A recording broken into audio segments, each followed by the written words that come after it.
Hello, I'm Dr. John Kruse, and today I'm going to be talking about having your work stolen, violation or validation. So the topic is getting at that bittersweet mix of feelings you may have as a writer or author when your works are stolen.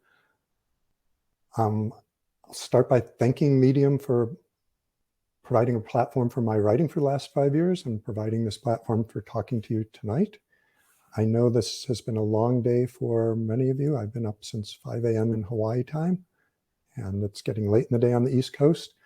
What I will say is since I'm in a rural part of Hawaii, I am completely dependent on Starlink and Elon Musk, and it has blinked a few times during the presentation I went to today.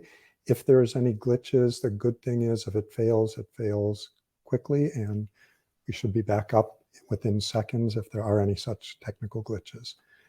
So today I'm going to give just a minute or two of some introductory talks, and then I'm actually going to read something I wrote. And I know they say reading doesn't make for good presentations, but this is celebration of a writing platform and celebrating human stories. So I will be reading. What I will be reading is a piece I wrote for the Writing Cooperative back in March of 2019. And the writing itself, or what I'm responding to, is based on an even earlier article in September of 2018 that I had written under no publication about.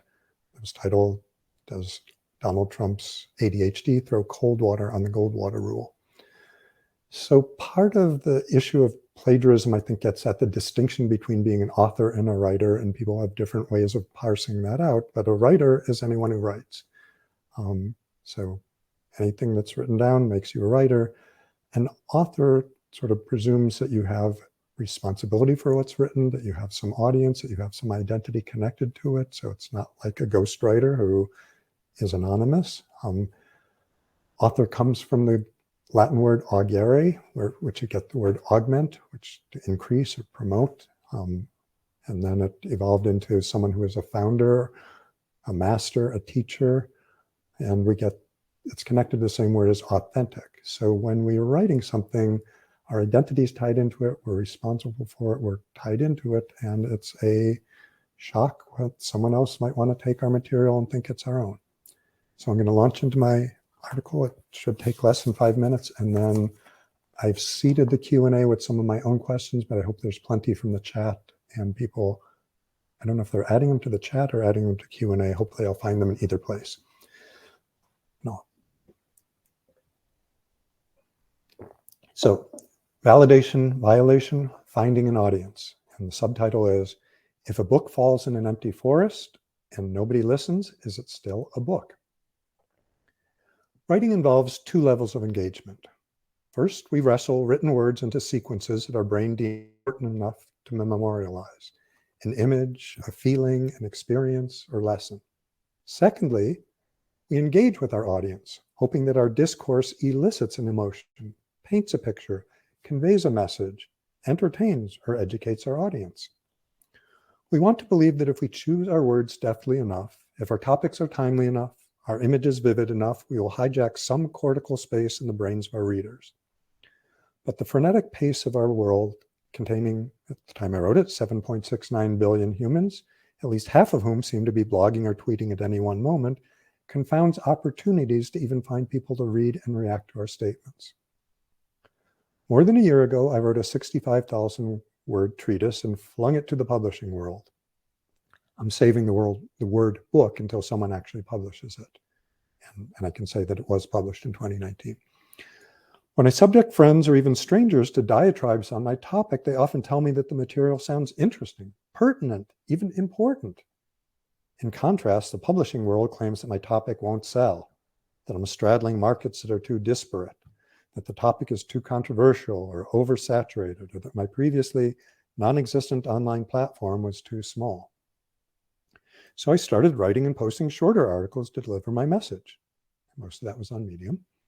I'd like to think I write more precisely, powerfully, and inspirationally than I speak, particularly given the slow cadences of my Midwest monotone. But other than a handful of friends, family members, and patients already familiar with my theme, response to my online output remained desultory until I was discovered. Sort of. My not yet book aspires to promote greater awareness and understanding about adult ADHD, to make the case that this potentially serious condition affects more than just a propensity for distractibility. I employ Donald Trump as the poster boy for adult ADHD to illustrate this point, and also to eliminate much of our president's unusual behavior. A few months ago, knowing of my interest in Mr. Trump's mental health, a friend forwarded me a Kickstarter link to a movie about his, quote, malignant narcissism, unquote. The funding piece scrolled on for pages of pages, eventually leading to several paragraphs on the ethics of talking about the president's mental health. They explained why they felt it appropriate to flout organized psychiatrists' ban on publicly discussing a prominent individual's psychological disturbances without an in-person evaluation and consent to release information. We call this prohibition the Goldwater Rule.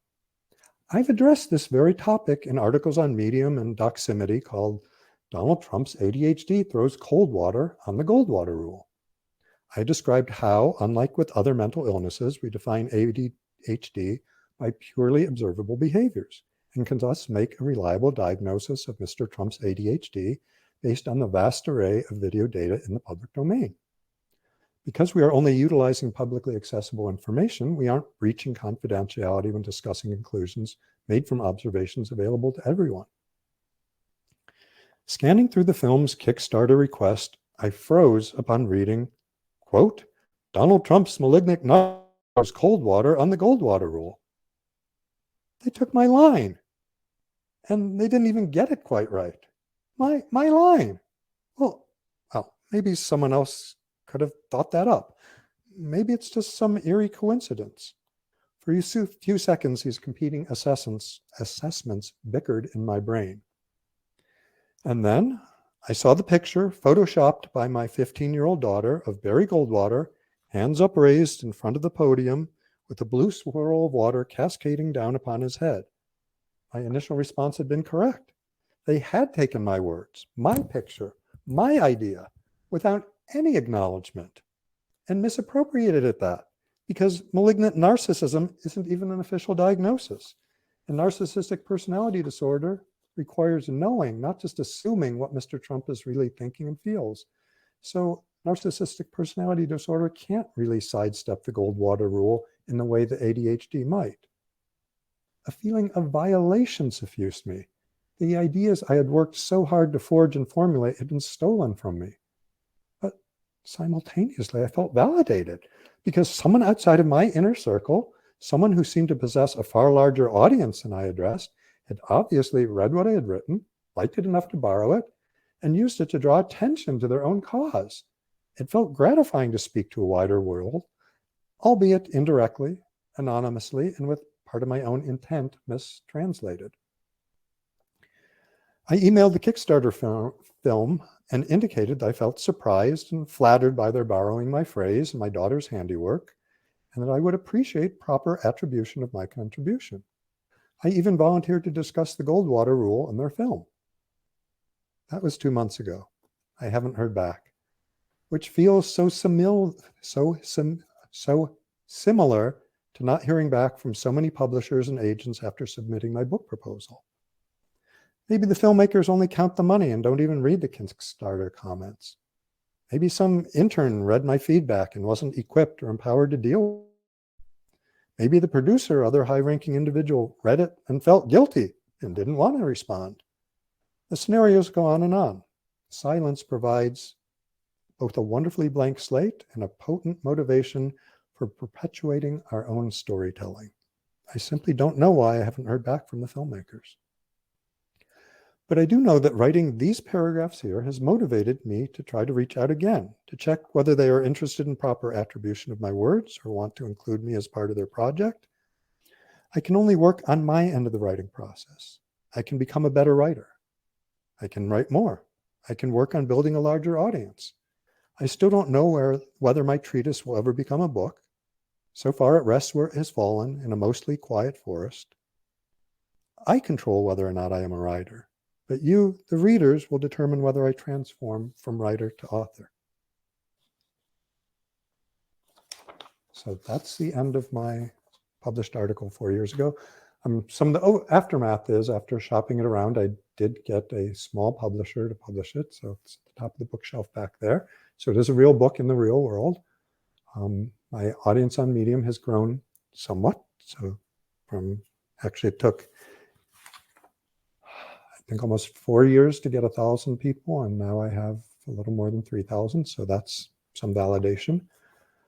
Some other things I should say is that within Medium itself, I've seen over the 5 years I've been involved some issues with plagiarism, with people stealing people's content and dashing it off in quicker, shorter, more noticed articles. And my take on it, and I'm not saying all the individuals involved felt the same way, is that Medium has done actually a pretty good job of internal policing to make sure that nobody's plagiarizing and banning, kicking off, applying appropriate punishments or penalties to those who were stealing it. So it's Medium has no control of what happens outside of Medium. So this bigger topic of my article or my facts or my words being stolen is outside of Medium's purview. But I think, again, that my own experience shows, particularly with the beginning writer, that the bittersweet back and forth of it's wonderful to have people appreciating and resonating and responding to your work. And it's horrible to have it done when it's being stolen and not properly attributed, or maybe not even used in the proper way. So that's my formal content and comments. I guess I'm going to joggle back between so I do have I seeded the Q&A with some questions I can talk about, but there is already, Suzette has put something in the chat. So Suzette says, I saw one of my articles posted on someone else's site, including a photograph of me with my father. The whole article, verbatim. That felt like a total abuse, whereas when I'd found earlier articles, there was the same struggle between validation or violation. So Suzette, the article, the instance she's citing, I would say clearly is a complete transgression, completely stealing, and clearly wrong and inappropriate. And I hope she found some way to claw her intellectual property back for herself. And she expresses that she has also felt, some of that same struggle between feeling validated and violated. So again, please add more thoughts or just topics to chat about. I'm going to jump to mine. So one of mine, first point was whether our concerns about as authors were being plagiarized, is that more focused on the content or the form of our writing? And I like to try to spend as much time as I can crafting my words. I think I take care to choose them and choose the words I want that have a concise meaning. But it's clearly also the thoughts that are important, and the distinction there, which is more of a violation or which could just be viewed as creative borrowing. Where do we draw the line? And so I'm blurring it into the second topic, which I bring up. So, Tolstoy never said all happy families are alike, each unhappy family is unhappy in its own way. Tolstoy said something in Russian that if it was repeated right here, I wouldn't know if he was ordering a bowl of borscht or what he was saying. So we're all familiar with the topic of literature and translation, where we still attribute wonderful, clever words and even wordplay on an individual author, when what we're usually listening to or thinking about at one level is the work of a translator who came up with putting that into the language we're most comfortable reading it. Hopefully the best translators capture not just the content, but some part of the use of language, but they're never completely replicating the whole words. You have to be a native reader in the author's own language to completely get all the connotations, permutations, meanings of what's being written there. So I'm just throwing that out for thought, that what's plagiarism, what's translation, what's transcription, where are the dividing lines, and what does our society respect, revere, appreciate? So another example of that, I had a patient, he was from a lower socioeconomic class family. He was in his mid-40s, going back to college. Nobody in his family had ever gone to college. Most hadn't finished high school. He was at a well-respected college and struggling in some ways. And he also had serious personality disorder in the narcissistic realm. In a class he was assigned, and it was a class on cross-cultural racial issues in America, he was asked to write an essay, and he took Martin Luther King's I Had a Dream speech, and I don't have it right in front of me, but I had a dream where little black boys and little white boys could be living and playing inside. And he sat there with this thesaurus and translated every noun or verb. So instead of I have a dream, I have a reverie where small, dark-skinned children and tiny. So he went through the whole speech substituting words and turned in this product, and was astounded, one, that the professor recognized exactly what speech he had stolen from, and then two, accused him of plagiarism. In his own mind, none of the words were the same. He had changed all the important words. All the nouns and verbs were different. Clearly, in his idea, he wasn't plagiarizing. My mind and that of the professor and most other people, that was clearly appropriating someone else's, not just ideas, but the format, the shape of the construction of the arguments, everything else, and would constitute plagiarism. So one of the other things I said earlier is that Medium, as far as I can tell, has done a good job with tracking down plagiarism within the site and reprimanding and restricting people who are engaging in that. But several of the speakers today, and I think including CEO, Mr. Stubbleline, I'm blurring over his name, said that they don't have any good algorithms for tracking AI, artificial intelligence. Who's using it to write stories, who's using it to steal stories or borrow stories or transmogrify other people's stories. That's going to become, and part of it is that the people writing the AI programs are still at least a step ahead of those detecting the use of AI programs. And this is going to be an increasing concern. When, again, is it just someone building on your ideas? I mean, should you feel validated that your work is respected enough or cited enough or read enough that they're trying to steal it? Or should you feel violated and that this is a complete ripoff, that the hard work you're putting in is being taken away by an algorithm and being rewarded? Others are rewarding it, and you're not getting any of those original rewards. So how not just Medium, but the world is going to evolve to tackle how AI is competing in the creative space with actual humans is a topic I don't think any of us have good resolutions to yet. Looking for any other new questions in the chat. Not seeing anything. Okay, so Karen has written something. Both my writing and visual art have been stolen. In both instances, there was some response finally, but it makes me wonder what else gets stolen that I don't find out about. Yeah, that's a good question. Again, so much, none of us can monitor everything that's going on out there. And if you identified some theft of your property, of your intellectual, your baby, what you've written, what you've worked on, that certainly raises the specter. If that was good enough to steal, then probably other things I've written are good enough, interesting enough, compelling enough, clickbaity enough, whatever it is that someone wanted it. It could well be there are more instances of that out there. I don't know how to, again, I don't think it's worth most of our time to be spending all of our time trying to track down that, and hopefully the people who are stealing it are doing it in a clumsy enough or poor enough fashion that nobody's paying attention to what they're doing. But yes, I can appreciate the concern that once you've had something stolen, then part of you may always be looking over your shoulder or wondering what else is out there that isn't yours.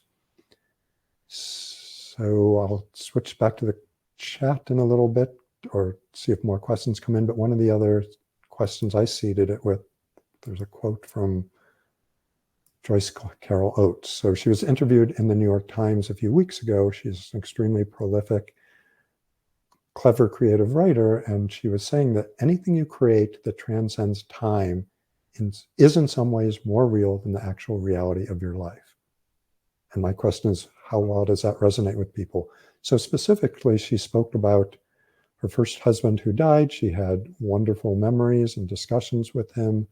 She knows that 30, 40 years ago, she had invigorating, wonderful debates, discussions, mentoring sessions with students who were learning under her.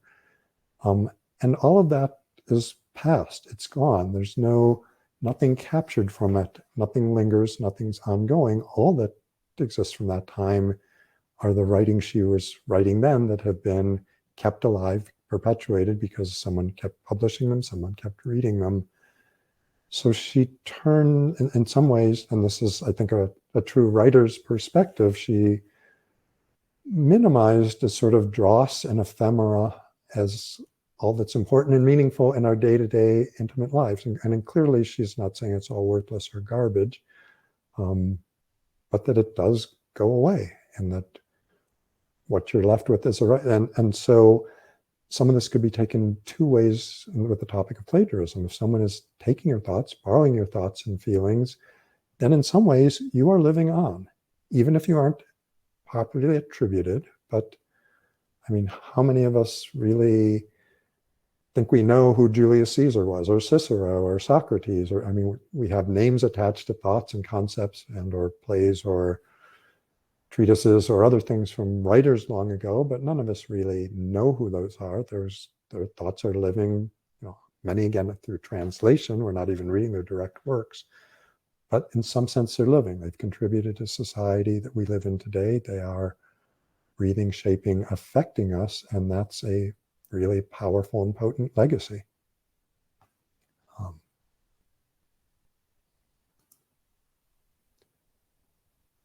So I'm not seeing any more direct quotes or questions. I can provide more footnotes. So when I wrote this article on Medium, again, it was the first article that inspired Being Stolen. Was one of my very first articles.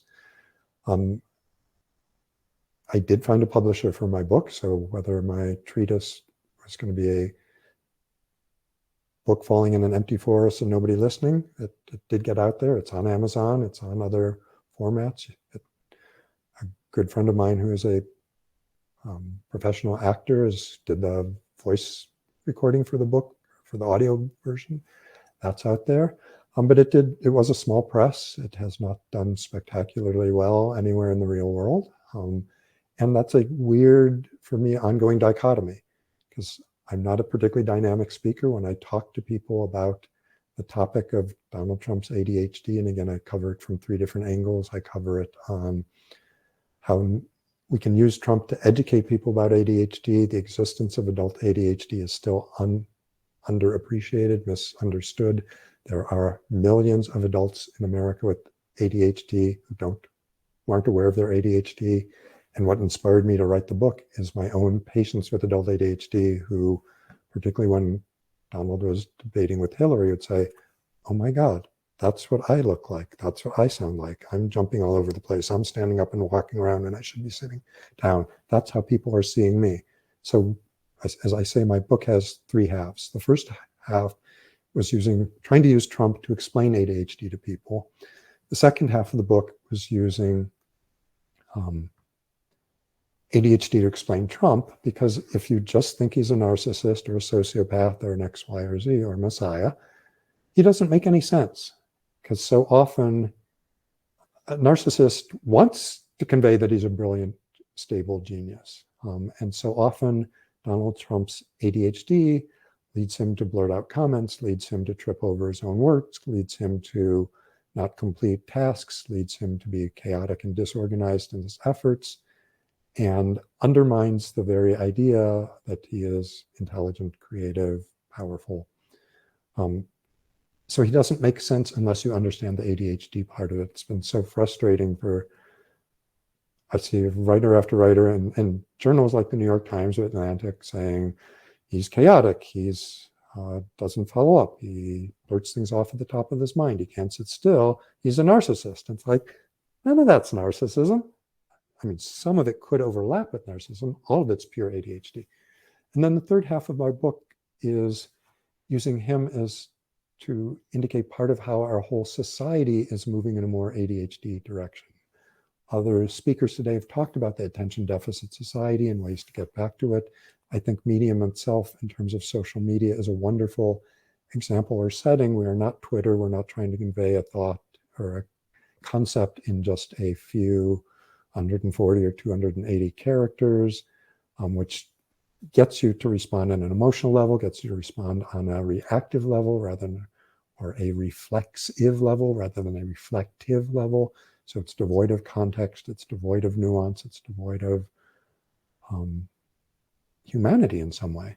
So Donald Trump is somewhat emblematic of an ADHD society. He is not, he would not have been comprehensible to a previous generation to even think of voting him for president. And I go back more than 150. When Lincoln gave the Gettysburg Address, he was preceded by a speaker who spoke more than an hour. People sort of laughed that his speech was so short and so meaningless because it was so short. And yet the Gettysburg Address, if someone went on Fox News or CNN and read the whole thing now, no one would sit through it.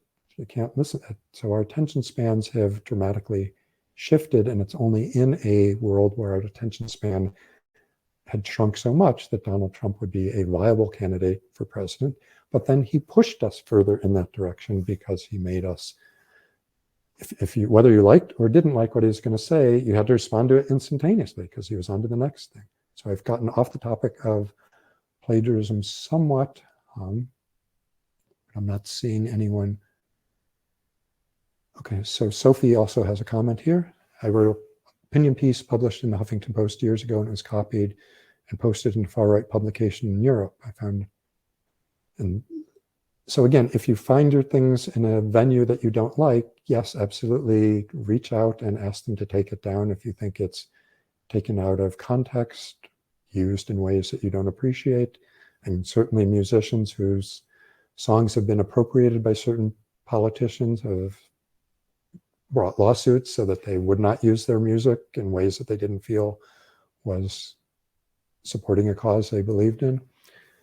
So Sophie's also mentions another time an article I'd researched and published in a community paper was taken and republished word by word by a mainstream paper. She complained to the local press oversight body, but it ruled against her because they said no one has ownership of ideas. So they claimed that somehow copying word for word was seen as mere appropriation of my ideas, which are, I'm free to use at will. Yes, I'd agree that that sounds to me like a travesty of justice, and it's come up in the music world with Ed Sheeran recently. So yes, in the music world, there's lots of chords that are used over and over, lots of sequences of notes, lots of even phrasing that are borrowed, reused, reworked. I mean, half the songs on the radio are about being dumped or rejected. So concepts can be reused or reworked, repurposed, and as long as it sounds distinct enough, brings in new audiences. We're currently, again, Ed Sheeran was found not guilty of plagiarizing in that context. There are some cases where it's a real gray line, but if someone's copying you word for word or note for note over, several chords of a song, then I think most judges, most audiences would agree that was stolen.